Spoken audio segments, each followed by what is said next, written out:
Welcome, welcome, welcome. My name is Matthew Struck, and we're here as part of a virtual chat with the Agents and Brokers Interest Group. We're tackling a pretty interesting topic today, and it's really specific to agents and brokers getting insurance designations and whether it's actually worth it.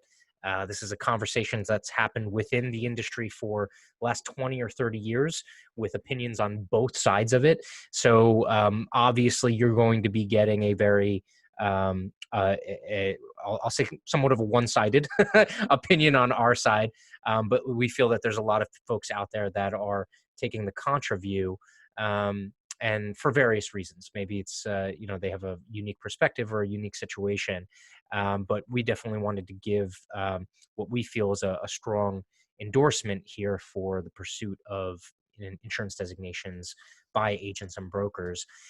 So really quickly, we're joined by Brian Taylor, Lanie Clark, and Precious Walton by phone for this virtual chat. Thank you all very much for joining us.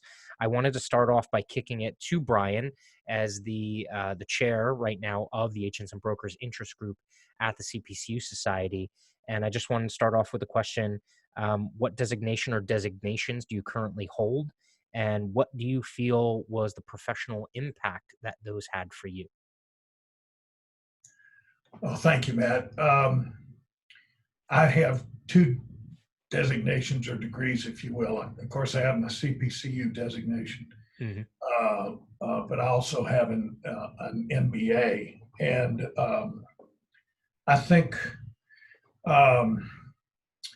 the primary effect that both of those had on my career as an agent and broker. I was,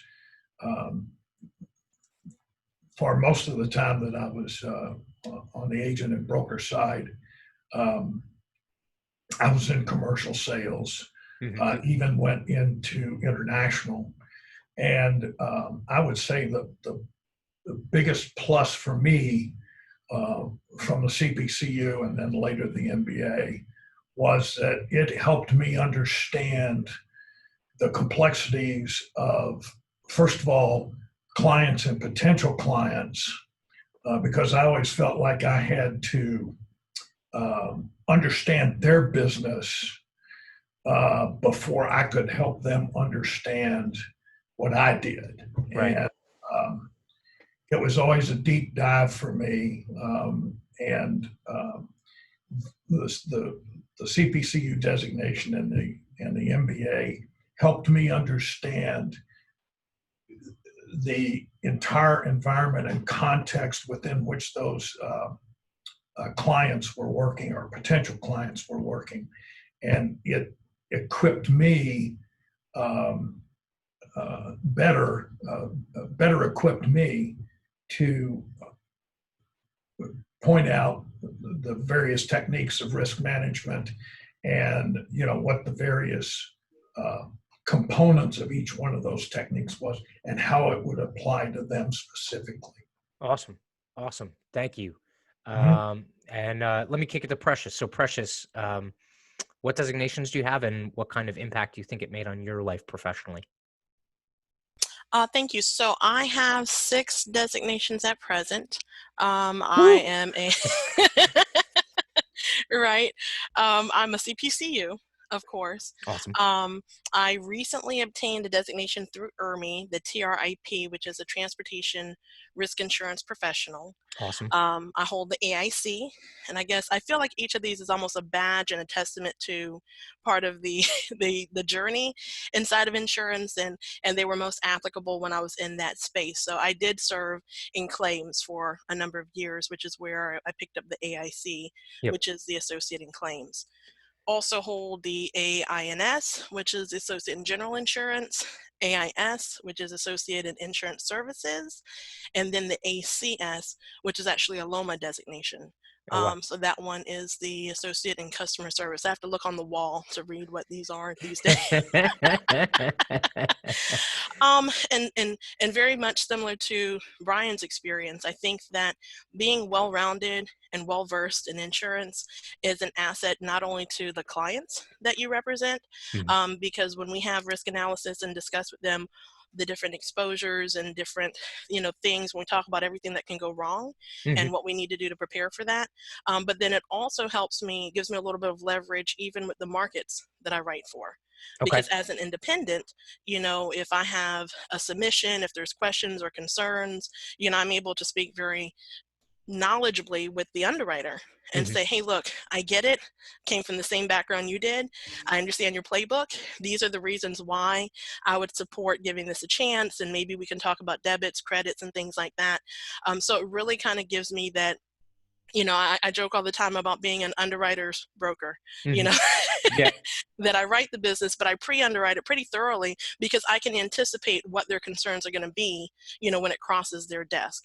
So to be able to kind of be on both ends of that transaction and advocate for my customers by knowing what they do and what they need, Mm. and then also helping it, get issued, get renewed. It's just all around, beneficial to, I can't come up with a downside to education. Yeah. Yeah. That's a really good point. That's a really good point. And thank you for sharing that. Um, Lanie, how's it been for you? What kind of do you have an eye chart like Precious does or? I'm not, no, I'm not quite as far along as Precious is, that's for sure. All right. I currently hold my CPCU, Mm-hmm. and in addition to that, I hold the AIC, which is the Associate in Claims, Mm-hmm. as well as the ACSR designation, Mm-hmm. which the ACSR I actually got quite some time ago when I was down in Oregon. That was a good kind of beginning class to really, understand the ins and outs, the sort of basic ins and outs, the agency side, Mm-hmm. and dealing with clients. And then in addition to that, I'm working on my ARM, which I just passed my second test this weekend, actually. Congratulations. So one more test to Yep. go on that.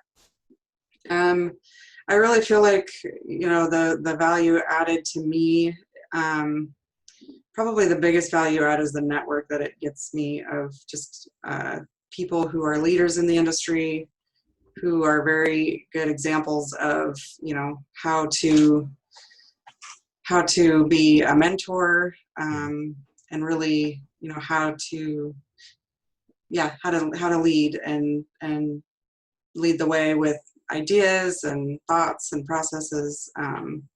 It's really a great resource that I feel has been very valuable to myself and would be valuable to anybody working in an agency or on a carrier side. Awesome. Yeah, I think so. There's a bunch of statistics that are out there floating around, and it's easy to write them off as just marketing, right? For the companies that sell the test prep or for the actual testing organizations. But really at the heart of it, when they talk about an individual earning more money over the life of their career after getting a designation. I'm a big believer. A lot of us are big believers in dotting the I's and crossing the T's, right?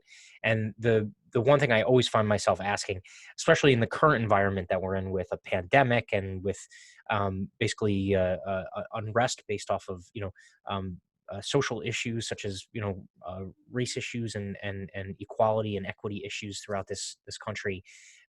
Whenever I'm faced with a statistic, I always want to find out whether or not there's just a causal relationship or if there's just a coincidental relationship or a causal relationship. I would have to say that the mechanism by which someone makes more money over their career with an insurance designation, I feel just anecdotally, it comes way more from people deploying the information that they've gotten than just having those letters on their business card, so to speak.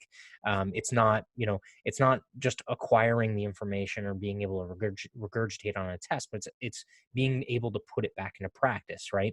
And so we're all kind of talking around that mechanism. It's how that knowledge allows us to better execute. And then the class or the group of folks that we get put into that take this job as more than just a job, right? It's a profession for us. It's not just something that we punch the clock and kind of check the boxes along the way, right? So to that point, just my personal story, not to take too much air out of the room here, but my personal story is I started with a brokerage in New Jersey as a technical assistant. and I actually took a step back to take that position. They pushed me to get the CPCU, and they said, this is basically a gauntlet for you to, you've taken one step back. We think you can take 3 steps forward, but this is a way for you to get a hyper concentrated dose of insurance knowledge in a very quick period of time. And it worked. I completed my CPCU. I also have my associate in risk management. And to Brian's point, and somewhat to Precious's point, it allows you to understand what you're actually advising on. Whereas, shops that are mostly dedicated toward just production, right?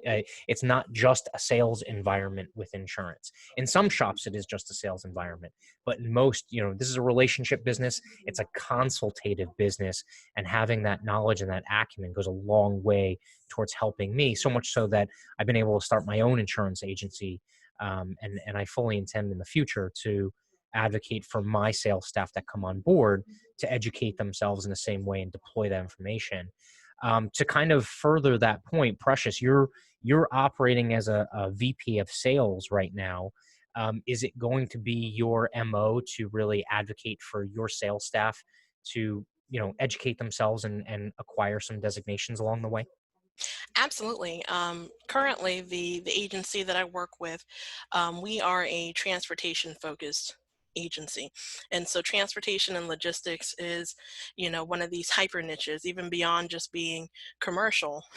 This is something that people either love or hate trucking. Yeah. Yes. And part of the part of what makes it such a acquired taste is that you have to understand the ins and outs of all the regulatory stuff, that's included in it. And so, because it is so specific, the majority of our clientele, they only want to work with brokers that specialize in this. So this generalist approach where I sell a little bit of everything and just a little bit of what you do, they really want to hear that this is our bread and butter. We know it in and out. We can help them anticipate a lot of the compliance issues. We need to be able to understand truly the business, the ins and outs of the business. And so when I took this role, I actually went back to the designation pool, right? And that's when I completed the transportation risk insurance professional designation. What I really appreciated Right. about that is that it was bigger than trucking. It was all modes of transportation. It was rail, air, water. I mean, any way a package can travel is, what I had to go back and learn the ins and outs of. And so that became, again, yet another set of letters, another badge to really communicate to them that I know what you do and you're in the best place to be able to have this conversation. And so the entire production team here, that's my hope for them, and my one of the things that we talk about as far as professional development, because not only do they get that knowledge that they can instantly apply that helps them to not just bind accounts, to round out accounts, so they're making money today via increased commissions, but also long term it really helps to even just get their attention, and how you separate yourself from the pack is showing that you really specialize and understand what the customers do. So that's I think that's a really good lead in to kind of transition to the second phase of what we wanted to kind of talk about in this discussion. And it's kind of these these assumptions, I guess, that are made by industry, agency principals, or just kind of some of these wives' tales. Maybe you can also consider them, that are out there in the industry that might prevent an agency principal from investing the time and the assets into, getting their staff to get some of these designations. So one of the things that came up that you were talking about really has to do with that kind of credibility, and the expertise in a certain realm of information. Let me ask you, Brian, as the most seasoned veteran of the group here, have clients, because there's a preconceived notion that the letters on your business card are not going to impress anyone, mostly a client. You're just going to give it to them, and they're going to say, well, yeah, what does that prove to me? It just proves to me that you can take a test. In your experience, does that hold water? I mean, are clients swayed by seeing those designations on the business card or on the biography? It's a great question, and my I feel somewhat the same as Precious does, and that is more than likely those letters are not that impressive on a business card. All right.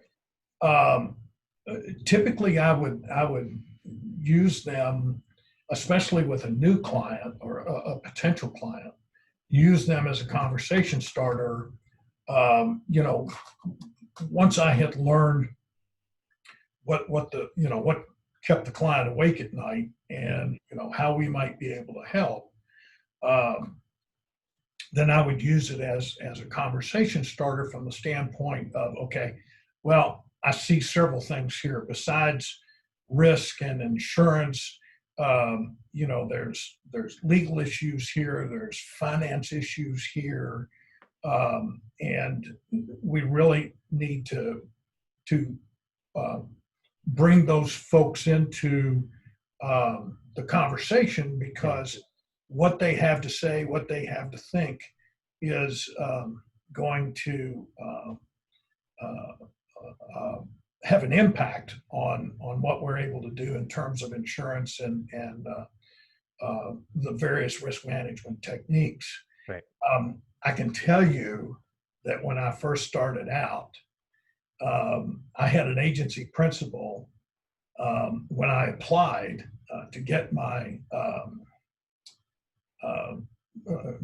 to start working on my CPCU. He said, "Why do you want to do that?" I said,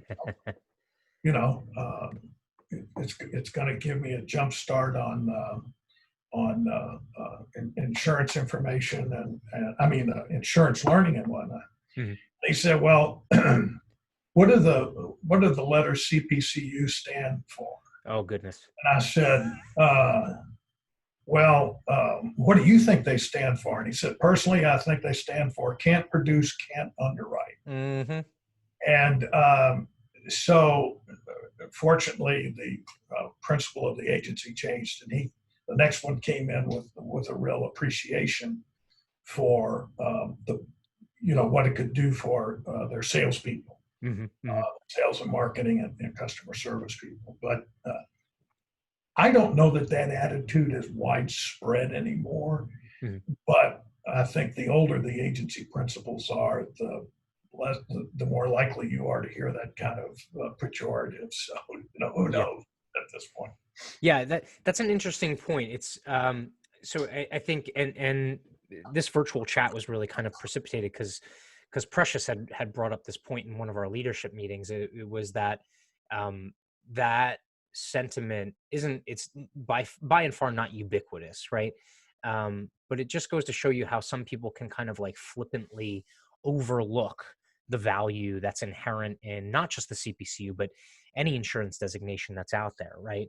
And in true fashion, especially for Americans specifically, if we can poke fun at something, sometimes it undermines or it erodes the perceived value, right?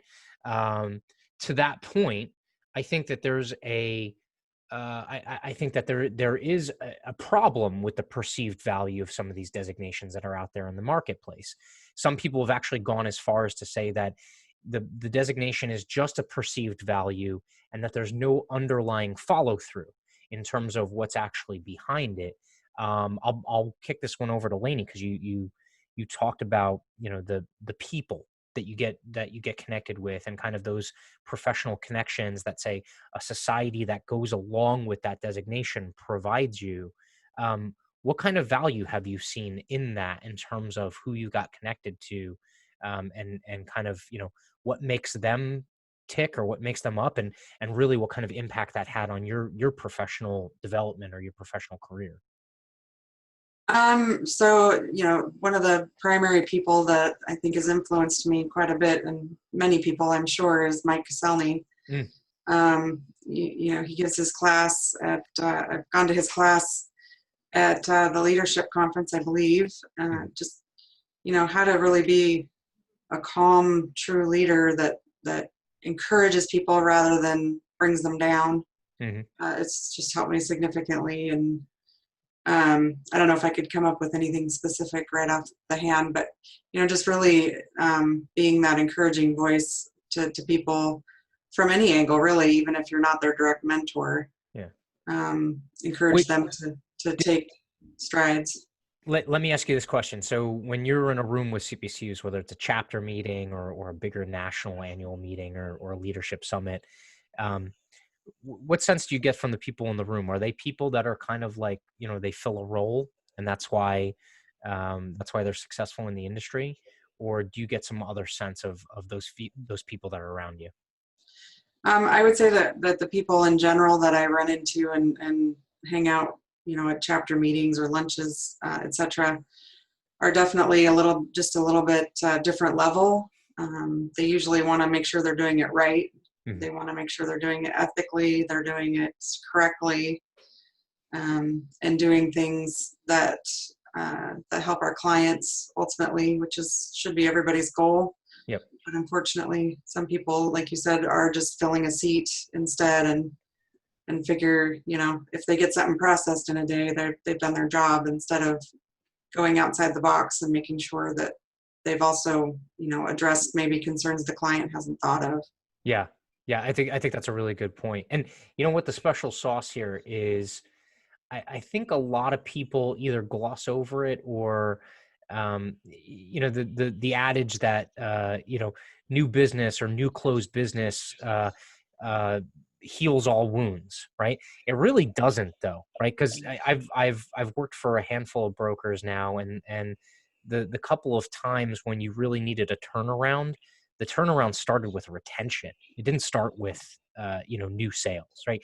New sales can help divert your attention from the huge gaping wounds in your business process, but it can't necessarily fix them, right? Because at some point, you run down of band-aids, or the band-aids are so small and the wound is so big, right? To that point, Precious, I would ask you, the emphasis in where you're at. I mean, does an insurance designation help retain more business than say someone who's just kind of trained on the job to fill a role? I would say so, and there's obviously all the different ways that you grow a book of business, writing, policy, doing a broker of record change. And so oftentimes, when myself and when my, sales folks are talking to prospects and we're asking them, other than pricing, like Brian said, what are the things that are keeping you up at night? What are the pain points? What are the things that you're looking for in just a better overall insurance experience? And so, I used to tell people all the time that I don't really do apples to apples because I don't know where you got your apples. That's a good point. That's a very And good I point. don't know who told you those are the kinds of apples that you should have. Maybe that's all they sold, Yeah.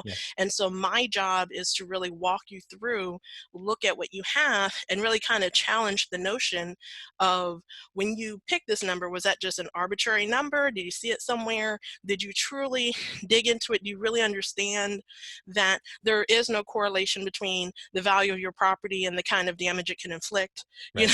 Because you have all of these different things that just, the client, they are, especially in the commercial world, they are fantastic in whatever business it is that they've gone into, but very rarely do they have a true appreciation of the insurance business. And so that's where it's our job to kind of educate them.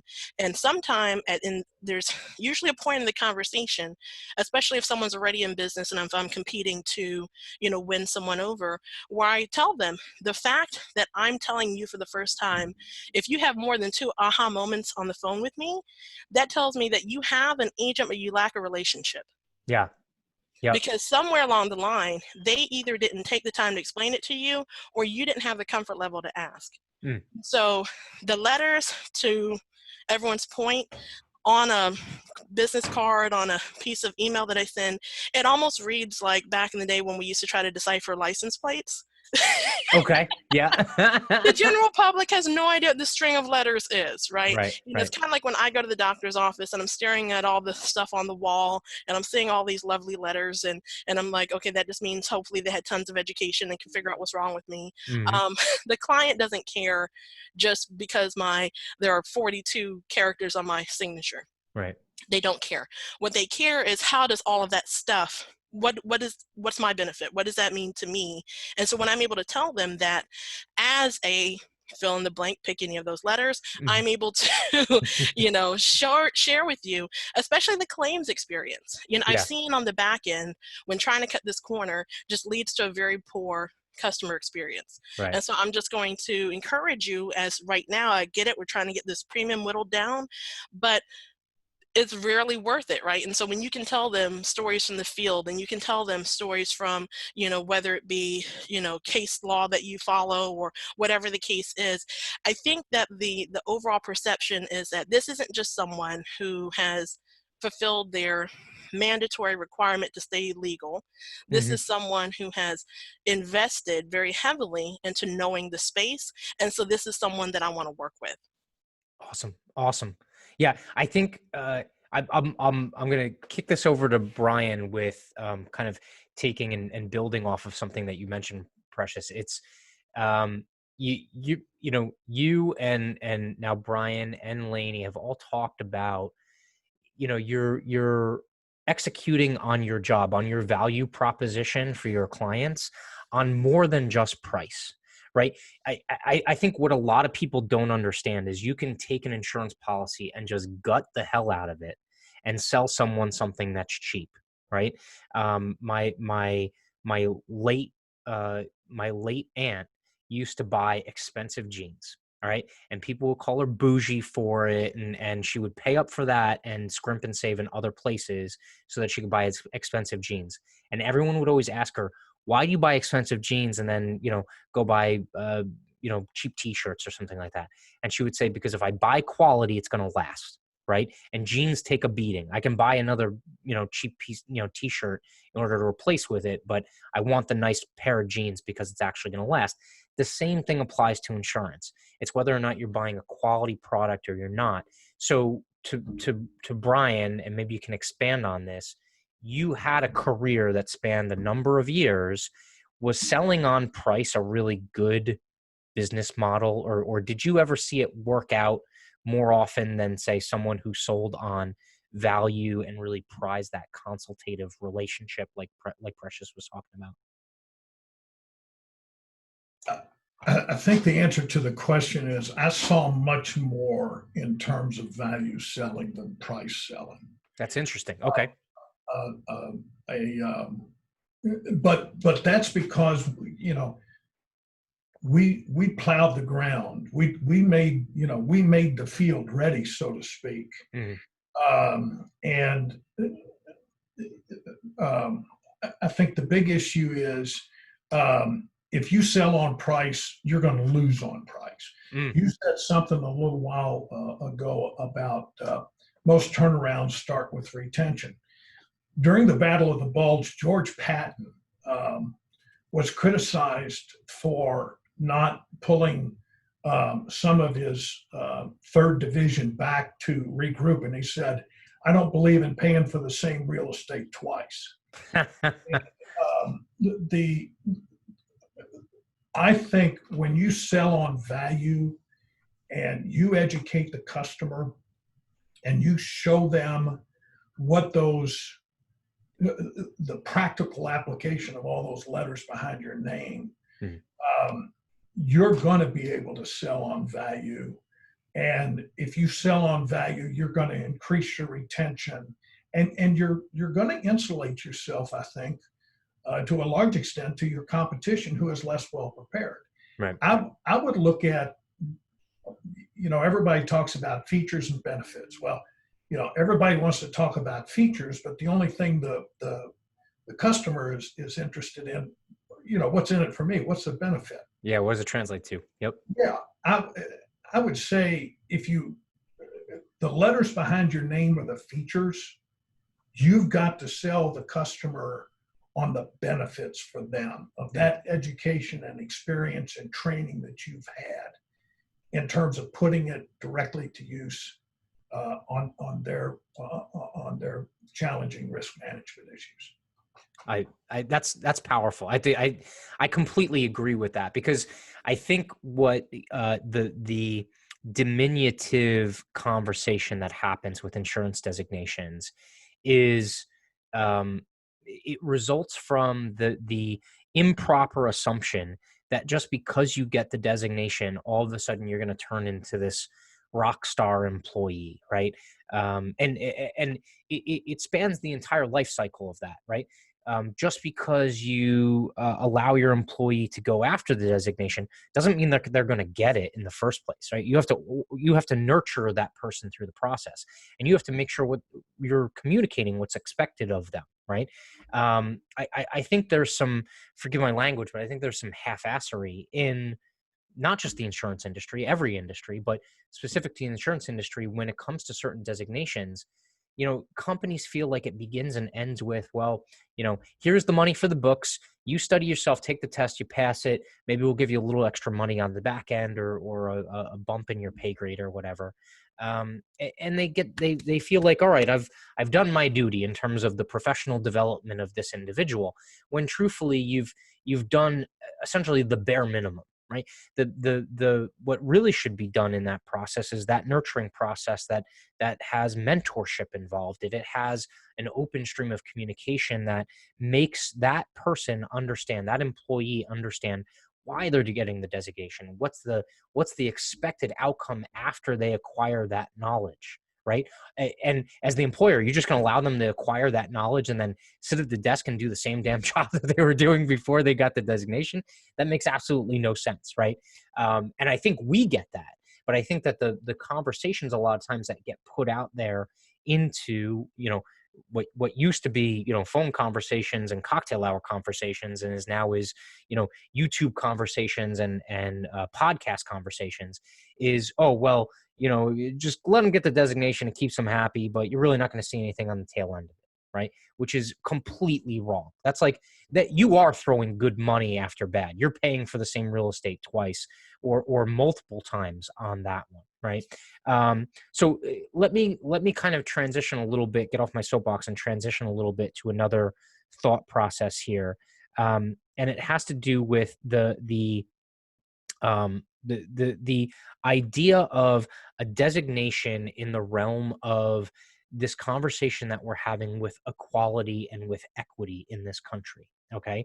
And this is something that just came to mind when I was kind of brainstorming some of these questions. And this hasn't come up a lot, and I think it should come up more.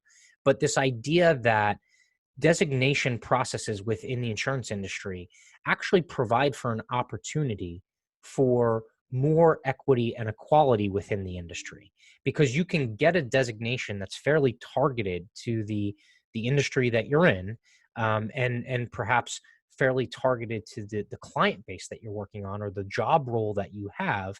And that can actually erase a lot of the kind of lack of equality that happens in terms of, one candidate went to Stanford and the other candidate had to go to community college. Well, I'm obviously going to take the person from Stanford because they had a better quality education. Well, yeah, but that person might have been afforded more of a leg up in getting to Stanford, right? Whereas once they get in the room, if you give them the ability to go after one of these designations, quite possibly it kind of evens the playing field a little bit. I'll kick it all three of you on this one because I don't even know where to start. Lanie, is that something that kind of you think makes sense in terms of the equality and the equity conversation we're having in the country right now? Yeah, I believe so, because there's certainly nothing unequal about the education and the learning process involved. It certainly is something that would bring people to the same level, no matter what race, color, gender, age, right? Age. Yeah. Yep. Age. Yeah, certainly. Especially, right now you can take the test and nobody even knows what you look like or who you are. You can take it online. I don't know if that really makes any difference. I suppose there'd have to be some testing of whether or not that makes any difference. But, the questions certainly are not geared towards anything specific. So I would agree. I hadn't really thought about that myself until you said something, but. Yeah. Oh, I threw everyone a curveball. I love that.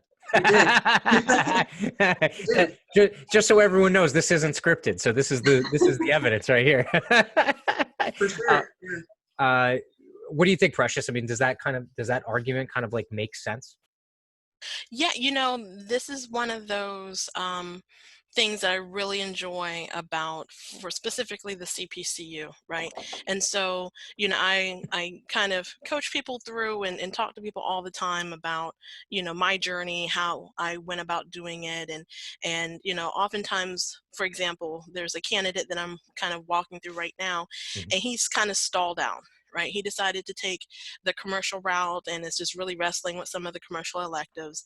And I told him that at the end of the day, well, first of all, there's no like subclass of CPCU. It doesn't even say anywhere whether you went the commercial route, the personal route, which electives you took, Right. And so I told him, of course, people go about it for multiple reasons. If the goal is completing the designation, then find, a curriculum course that's going to add to, your experience and kind of, use it as a chance to challenge yourself. But at the end of the day, if that route has got you stuck in the mud, you've got to be able to pivot and go another way. Right. If the end result is getting the designation. I make the argument all the time that most of the time, again, finishing the CPCU, you're able to do that without any additional student loan debt. Mm-hmm. Yep. Right. Yeah. So versus going back and getting, your master's degree, you're able to do it at your own pace. So if you really want to grind it out and knock it out in a year, my mind has been blown speaking to some of these new designees that completed it in like 6 months time, 7 months time, Yep. and so the sky's the limit, especially right now. We're in the middle of a pandemic. Some people, unfortunately, may be without work, or they may be home, or, facing all sorts of, things that aren't the norm. And if they want to really, instead of catching up on the latest shenanigans on Netflix, just double down Yep. and decide to get, 2 tests under their belt in this next quarter, they have the ability to. Piggybacking on what Lanie said in terms of just the networking, the platform, the opportunity, as far as personal branding goes. I know since, I became a CPC, I was part of the 2016 class, so I was part Mhm. of Hawaii. Mhm. Didn't go, but was part of that class. I'm the Dallas chapter president currently. Some of the people that I've been able to meet, interact with, this has really given me a platform where my voice has been amplified and I'm heard. And I jokingly tell people that I didn't become a human being the day I became a CPCU, so I've always had the same voice. I just didn't have the mic, Yes. and so, and so now, being able to just have that opportunity to encourage other people, because this is accessible. Another thing that I love about this particular designation, you don't have to have an undergrad degree to pursue it. There are some other things that are more specialized where, you have to have a certain amount of college credit or whatnot to go after it. So in theory, as long as you have the experience requirement fulfilled, you can come out of one of these call centers and Yep. all of a sudden just challenge yourself, knock this out, and be on par now with maybe even some of your supervisors. Yeah. So it is something that is readily accessible. It doesn't have a prerequisite. You don't have to have a minimum amount of knowledge or education going into it. You just have to be ready to learn. So it is, one of those game changers for people who want to pursue it. I love that. I love that. What do you think, Brian? I think I'm in total agreement with what you and Lanie and Precious have said up to this point. One of the most startling revelations when I was getting my designation was to be on a particular lesson, and then the next day to go into the office and be presented with a new problem or an old problem, and all of a sudden, my horizon was just expanded greatly as a result of what I had read and studied the night before.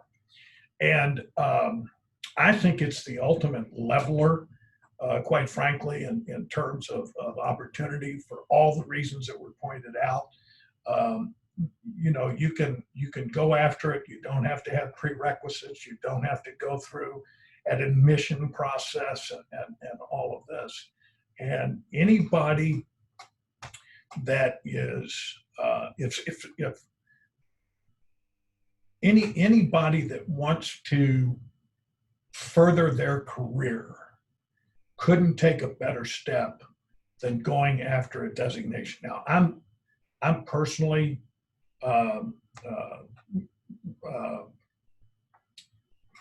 I guess, focused on CPCU because it did mean so much to me in my career. But it's a great leveler, and the designations that are out there are great levelers, and I think that these conversations we're having right now about equality and equity and whatnot, this is a great place to start for somebody that wants to get into the business. I love that. Yeah. I would say anecdotally, so there's a gentleman, and I'll reference him here. I don't want to take too much of his thunder away, but there's a member of the New Jersey chapter that I'm a part of. His name is Terrence Harvey.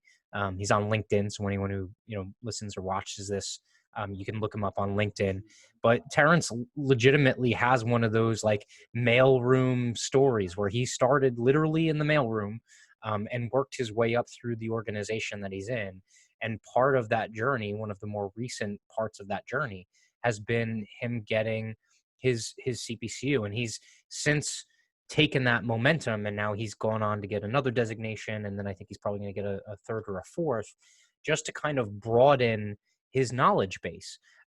If you think about it, also the reason why I mentioned age before when I was talking to you, Lanie, was, the existence of a risk management or an insurance degree in college hasn't even really, there's a couple of older programs, but it hasn't been ubiquitous, right? You can get an MBA at almost any major university that has a business department, right, and a graduate school. But as far as like an MBA or a degree in insurance and risk management, I mean, it's very few and far between. It's beginning to grow because the academia is beginning to see the value and the opportunity for the students that the industry has in the future. But again, it's one of those situations where I had this conversation with my wife the other day. I make my mortgage payment to Sally Mae every month. In fact, now it's Navient or I think they changed names again, but I make that mortgage payment every single month, and I'm like, I could have been in the same position that I'm in now without having to take on that debt. And there's a multitude of ways that it could have happened if I knew I was going to end up in the insurance industry. I mean, there's nothing that says that you have to have a college degree to get a producer's license in pretty much all states, and to get an insurance designation like the CPCU or the CIC or another equivalent designation that's out there. And it's so much cheaper and more effective, especially if you kind of know that you're on that course. So, yeah. So I'm thrilled because we're also taking on some. We're taking it to task within the CPCU Society to really kind of look internally at how we're dealing with equity and equality. And I would love for us to be able to recognize publicly that the designation, the CPCU designation, can have that potential to be an equalizer in terms of opportunity leading up to someone being introduced or even being within the insurance industry. All right, so the very very last thing here, I don't want to. I think we've made our point. I don't want to beat a dead horse, so to speak, but I want to give everyone an opportunity to kind of leave one last kind of like parting word. So if you had a 1-minute elevator speech, if you were being brought into a meeting with either your current boss or an agency principal at another agency, and they were going to ask you, look, why is it that I should afford my employees the ability to get professional designations and commit the assets and the time and the resources to allowing them to pursue those? What would be your 1-minute elevator speech? Let me start off with you, Precious. What would be your 1-minute pitch there? So I'm actually going to steal another saying. So there's an adage that says the CFO asks the CEO, what happens if we invest in developing our people and then they leave us? And the CEO responds, what happens if we don't and they stay? Yep.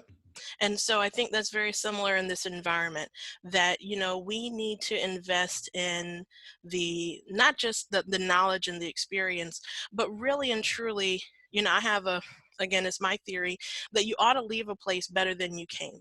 Mm. And so if you want to attract talent, especially in this environment where talent is, there's a vacuum right now in insurance. We've had the baby boomers that are retiring off very quickly, and we have to be able to figure out, especially in the agency environment, how do we bring people in and make this a viable career choice for these talented professionals that can go anywhere, especially within insurance. We're competing amongst one another. Mm-hmm. And so most agency environments like mine are very flat. There aren't so many layers to climb the ladder and that sort of thing. So how do we make people, and my answer to that is by creating a culture of learning and education and investing in our people. And so one of the ways that you invest in your people is allowing them the opportunity to change this from a job to a career.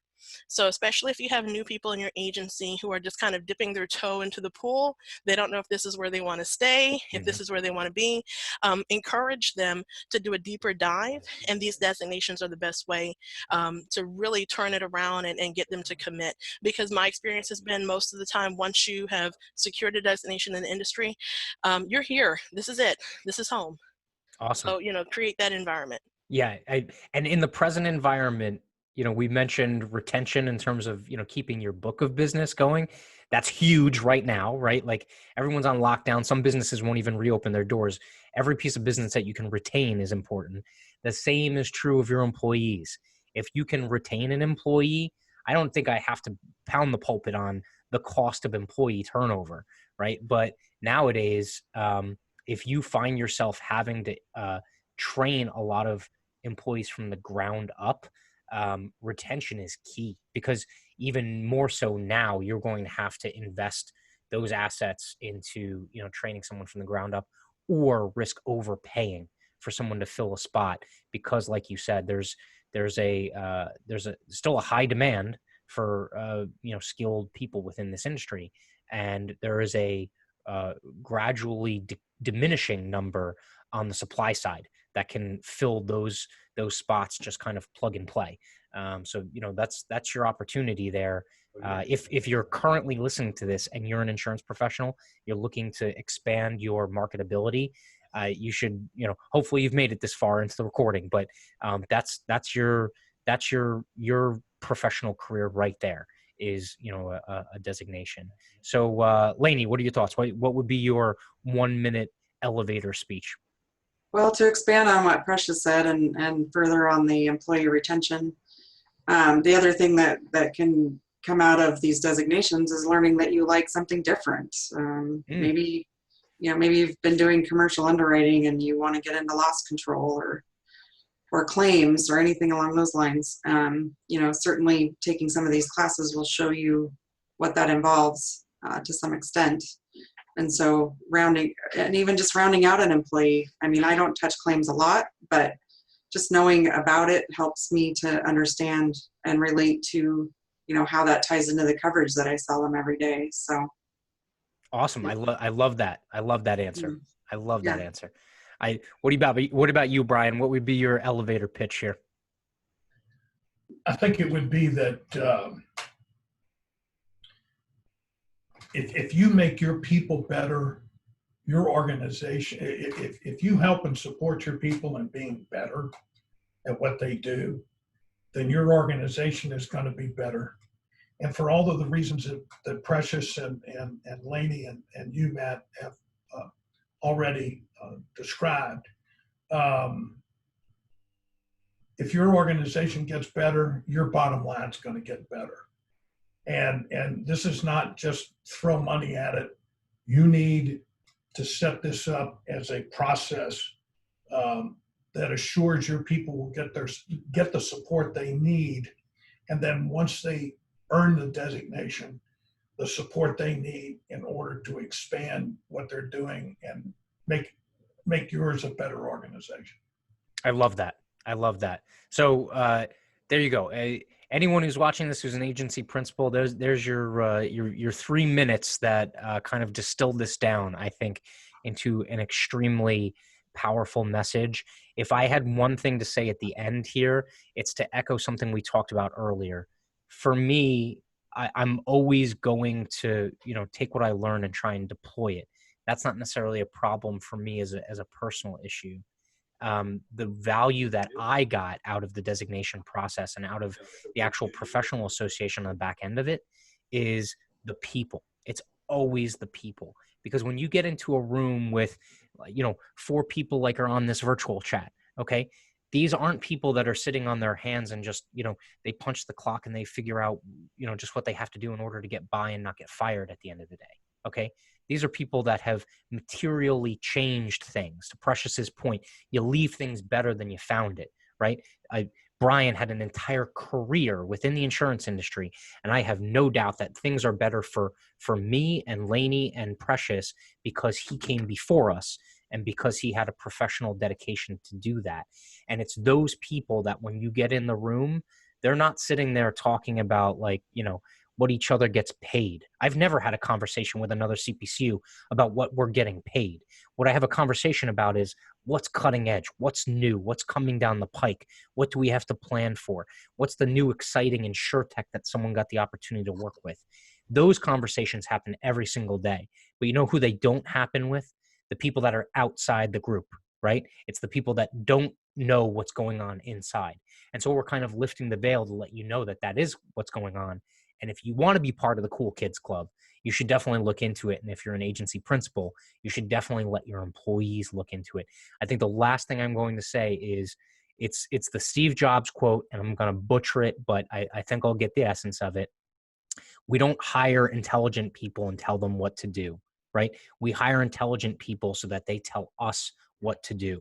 Let your employees be intelligent. Let them cultivate that intelligence and that real knowledge that they can put to work for you and your client base. They'll sell. Trust me, they will sell. All right, so that's all I have. Thank you so much, Lanie. Thank you so much, Precious. Thank you so much, Brian. If anyone wants more information about the CPCU Society, you can always just Google CPCU Society. And if you want more interest about the Agent and Broker Interest Group, just Google Agent and Broker Interest Group. It'll be one of the first hits there. You get to see the homepage and everything that we're up to as a group within the CPCU Society. So thank you very much for your attention, and we appreciate it. Have a great day.